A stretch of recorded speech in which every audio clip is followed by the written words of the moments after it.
Mm. Good morning. Welcome to the Coffee Break Show.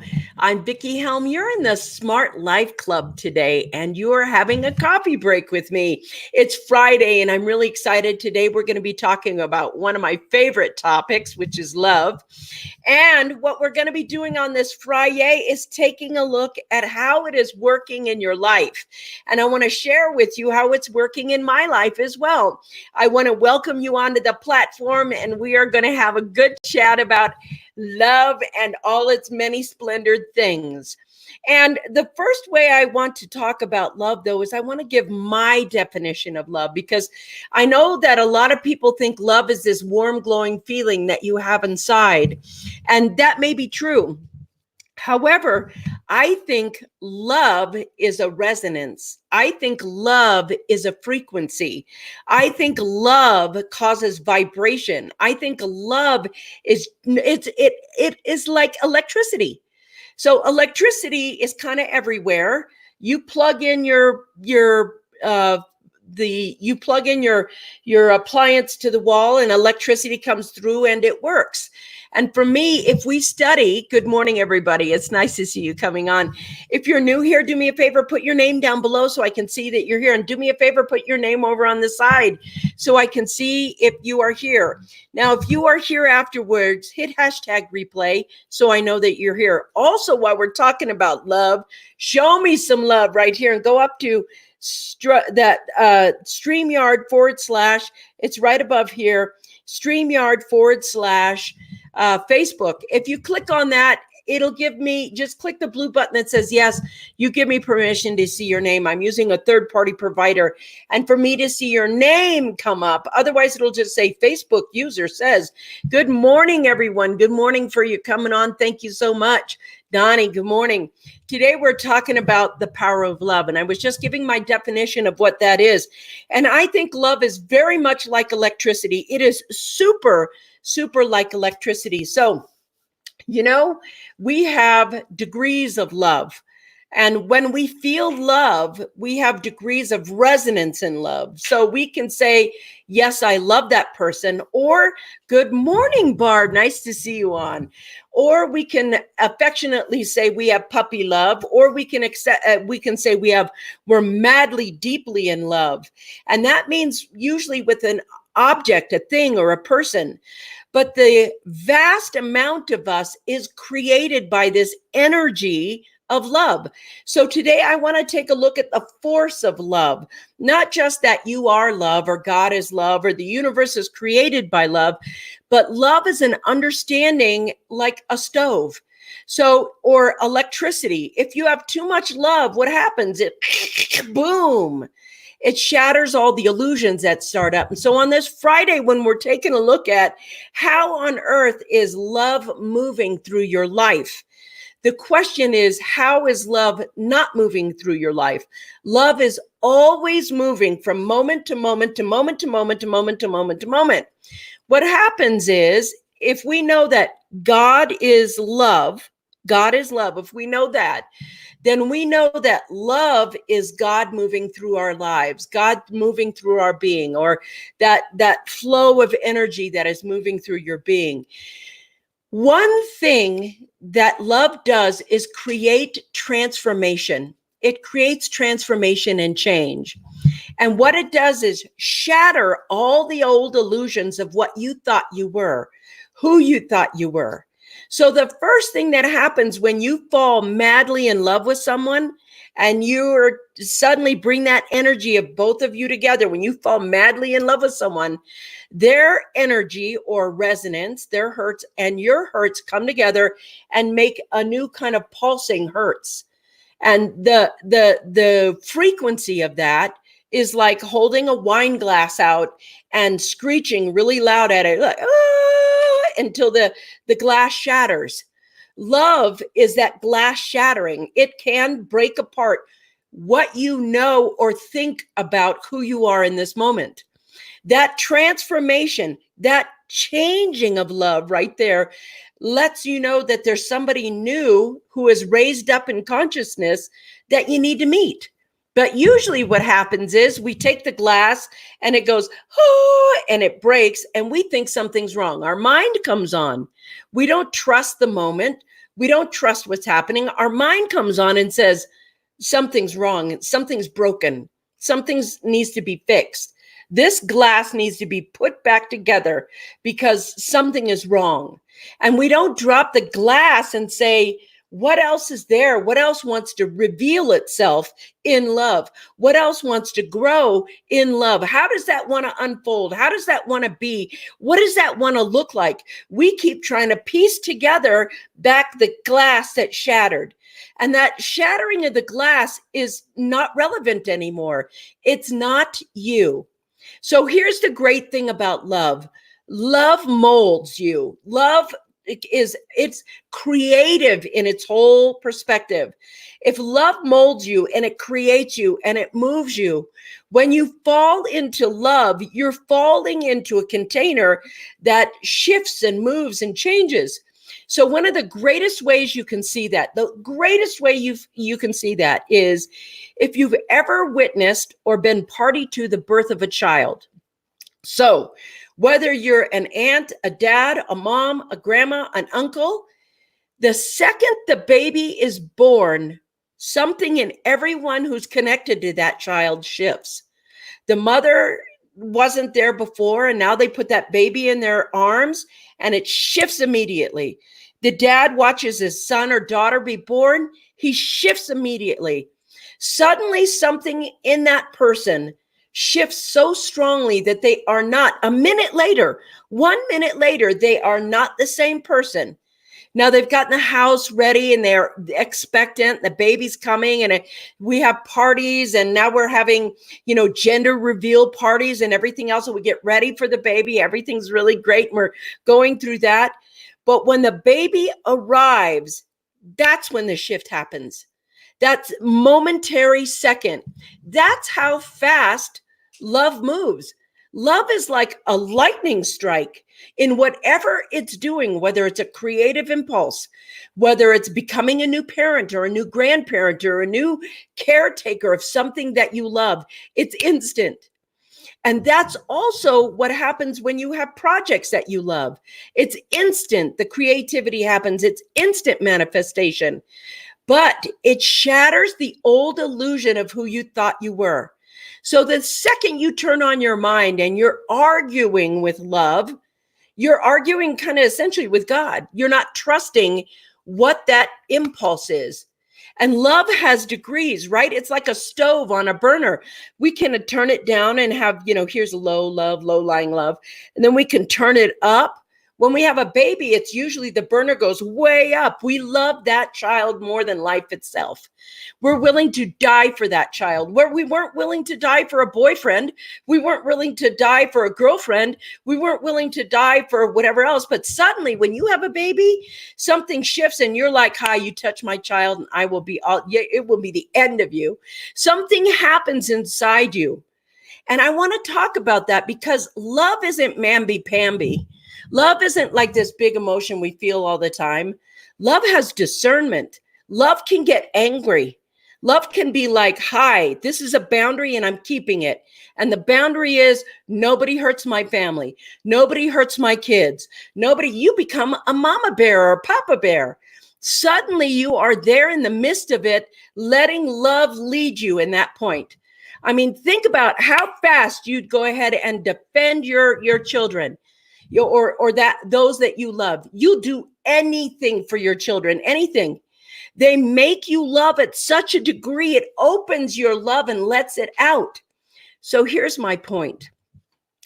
Love is something that we let through us. You either let it in and through you, or you squeeze it and stop it. So let me just give you, I want to say hi to everybody that's coming on. Karen's coming on, Barb's on. Hi, everyone. Somebody's saying hi, everyone. Hi, everyone from Smart Life Club. Connection with a loved one creates a unified Hertz frequency. That's a beautiful thing. Yes, it is. Good Friday morning from Lori. Hey, buddy. How you doing? I'm so glad. It was fun seeing you yesterday. I love hugging you. Karen said, yes, it does. Yes, it does. Hi, Lori. Barb says, having to transfer listening to phone while I prepare to head out on a must-do errand. Great topic. Most important thing I've learned about love since 50 is that in order to truly appreciate all types of love, we must first learn to love ourselves. Yes, that is key. Embracing that caused a positive life change shift in my story. Have an awesome weekend, everyone. Thank you, Barb. Mwah! Love you. Thanks for being here today. Amazing that change doesn't take years. Thank you. So I want to talk about love in that way. Once you get to the point where the two people that come together in love, two people that come together in love, it is no different than saying in the biblical terms, where two or more are gathered, in my name. And what is the name of God? Everybody says God is love, right? So God is love. So when you fall madly in love, when you fall into love, the two people brought together create one consciousness. There's another consciousness that is born, and it's usually at a higher frequency. So when you say, I fell madly in love with her, or it was love at first sight, or it was like getting hit by lightning. Love has that same speed that having a birthing of a child does. You're a woman and now you're a mother. You're a guy, now you're a dad, and it happens in a nanosecond. It happens in a nanosecond in life, and that energy, that consciousness, that two becoming one shatters who you were in the past. The question is, are you aware enough to meet the new you? Not judge you, but meet the new you. What's here now in this new you? What is here? When we shatter that layer, we're shattering a layer of personality. You aren't your personality. It's like here right now, I'm pretending to be Vickie Helm. Right now in this lifetime, I'm Vickie Helm. I call myself Vickie Helm. That's how people identify with me. But when I die, am I a boy or a girl? Am I Vickie Helm? Am I really? What exactly are you when you die? You become soul again. Yes, you become soul because that's who you are. That's what you are. And that means all the universal principles that align with that divine in that moment of love come here. So when you and you're falling madly in love, you're shattering what is the personality of you.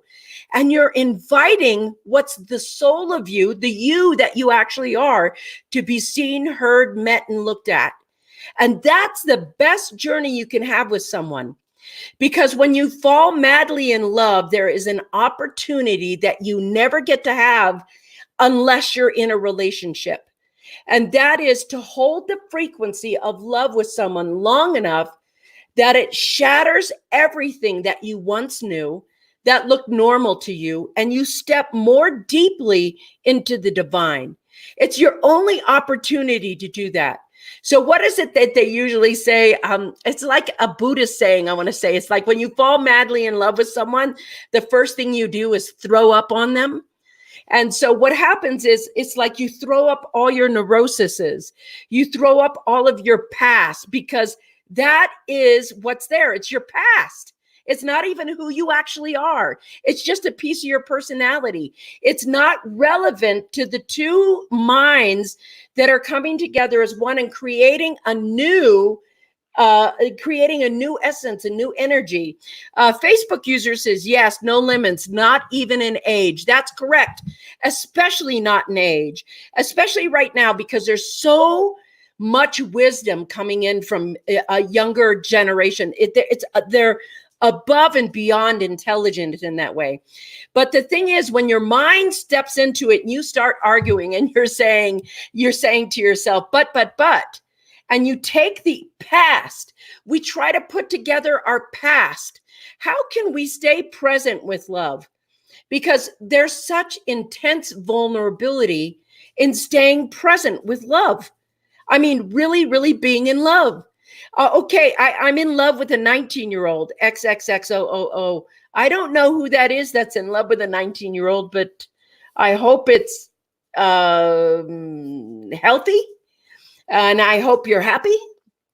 Anyway, so what happens is when you become a set of love, when you know that there is love right now and it's real, you have to be very clear the difference between desire, which is I want this, I want sex, blah, blah, blah, and meaning. Meaning. So what does that have in meaning? Well, what happens usually when people fall in love, they fall in love with each other and then they try to give it meaning. They're like, I'm in love with you and you're in love with me. And they don't watch to see what love's message is. They think they already know. They're like, well, that means you and I should get married and we should have a family and we should have a house and we should. And you're shooting all over your love. When you're actually consciously aware of love. Hey, Marie Jo, nice to see you. When you're consciously aware of love, what conversation does it want to have with you? Now, when we have that conversation and we quiet our mind down, when we're quieting our mind down and we let love talk to us, love isn't emotional at all. It's very balanced and it's very centered and it's very grounded. And it has boundaries and it has things that will help you uncover your greatest potential. But you have to listen to it. Maybe in your greatest potential, when you throw up on somebody the first time, maybe your greatest potential is to let go of those past beliefs. Let go of those past things that have happened to you that are not true, don't serve you anymore. Love then can become the healer. And we have to watch our mind. We can't say, oh, love is the healer now. No, love has a message moment to moment to moment. In a relationship, when it's real, true love, when it is big time, real, true love, and that relationship comes together in unison, and that new consciousness happens between it, it also has purpose. There's a purpose unfolding. And when both people can rise up in their consciousness, not blaming each other for the holy crap, everything shattered my life and it's your fault. We have to stop and realize that love is the force and the power behind everything. And the first thing it does is shatter your illusions. The second thing it does is shatter everything that you've known in your life as your comfortable zone, your comfort zone. It moves it completely out of the way. Love is possibility. Love is transformation. Love is power, and it molds. It has a message. Can we listen to it? Love will change in an instant. Love isn't something that is like, something you build up to. It's like a lightning strike. It happens in a second. It heals in a second. It changes you in a second. And the more you understand about love, the more you can utilize it and actually co-create with it. Listen to it. Listen to its messages and then trust it. Let's say learning to deeply love yourself also creates a new frequency and transformation. This is from Karen. You learn to be present with yourself and others. It's amazing to learn it. Yes, Facebook user, we are not near each other, 1,000 miles away, may never be together. Ooh, sad. Hi, Tracy. Tracy, nice to see you. Before leaving a comment, please grant StreamYard permission to see your name at StreamYard Facebook. Hi, MJ. This is an interesting thing. I want to talk about that right now because we have love that can be 1,000 miles away, can't it? So here's the thing. Even if you may not be able to be together, healing the past relationships. Love is about healing the past relationship with yourself. With yourself.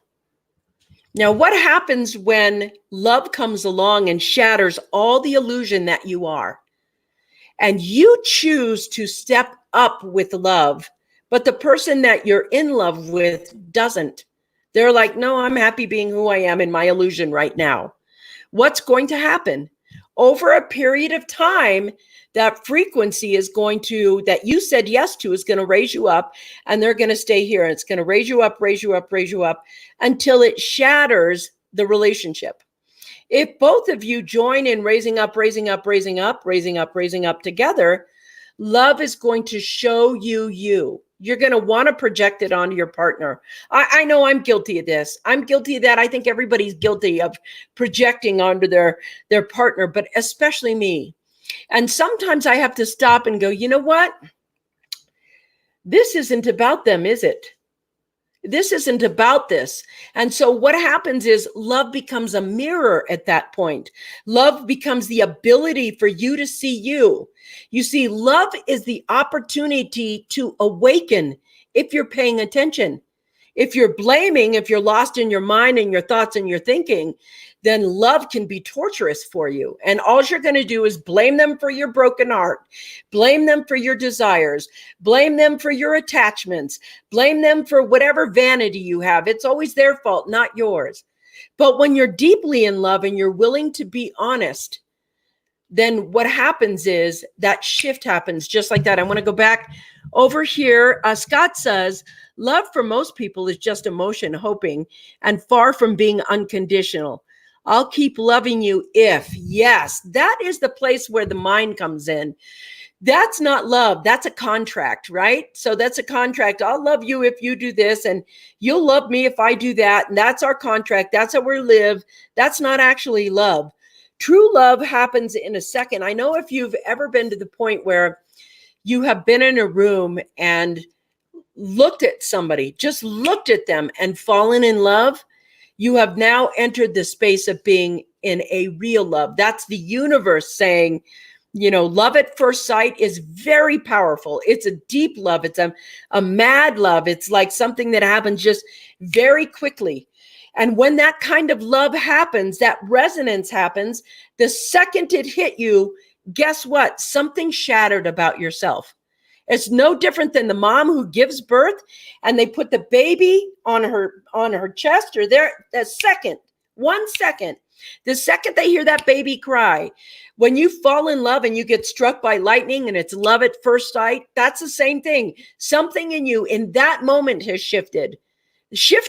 That you've opened yourself up to saying yes to something. It's not yes to the other person. It's yes to you awakening. You're projecting it onto the other person.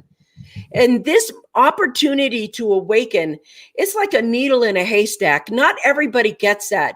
You have to be awake enough, open enough, and hashtag willingness to be in it before it can show up. You have to create the space for that to show up or for it to be that. Yes, I'm learning how to love me now. Yes, that is the opportunity with love.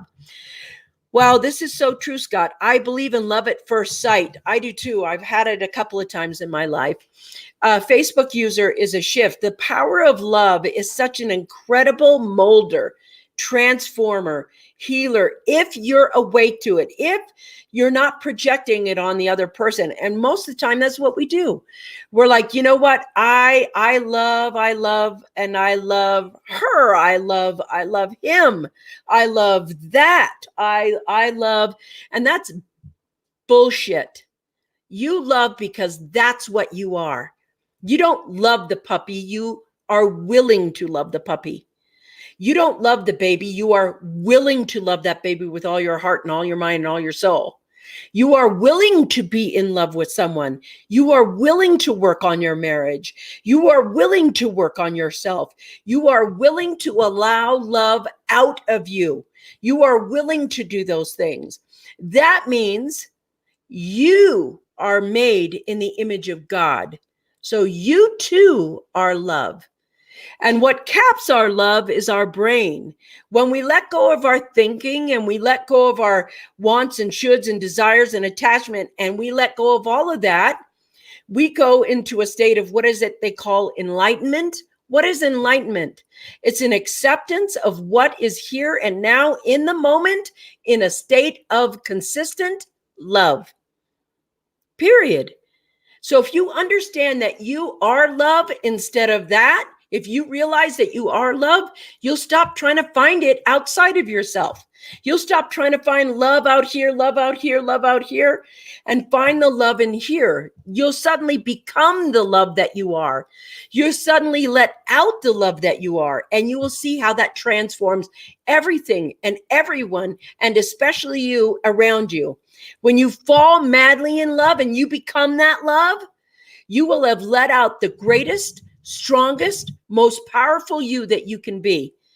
We're made in the image of God. And just like having a dad, that means we have hereditary traits. We have traits in us that allow us to be and enter a state of love and have it carry us home back to wherever it is that we want to be. Anything that you do in love, anything you do, say, be, think, act in love is the most powerful you can be. And sometimes love says no. Sometimes love says, I'm sorry, I can't have you in my house if you're bringing this into my home. Love has boundaries. It's not a wimp. It doesn't make you mush. It doesn't make you, your mind makes you mush. You're like, if I don't do this for him or her, they'll leave me. That's your mind. Love is powerful. It is the strongest you can be. And the question you have to ask yourself is, and I'm going to end the show with this, am I willing to meet myself in love? Am I willing to meet and become the soul of me in love? Am I willing to be the love that I am, not find the love that I want? Do you get what I'm saying? I hope you guys have a great weekend. Thanks for being here on the Coffee Break Show. Tomorrow, it'll be Monday, 9:00 on the West, Midtown in the States. It'll be 10, noon o'clock over there on the East Coast. Mwah. Peace out. I'll see you guys later.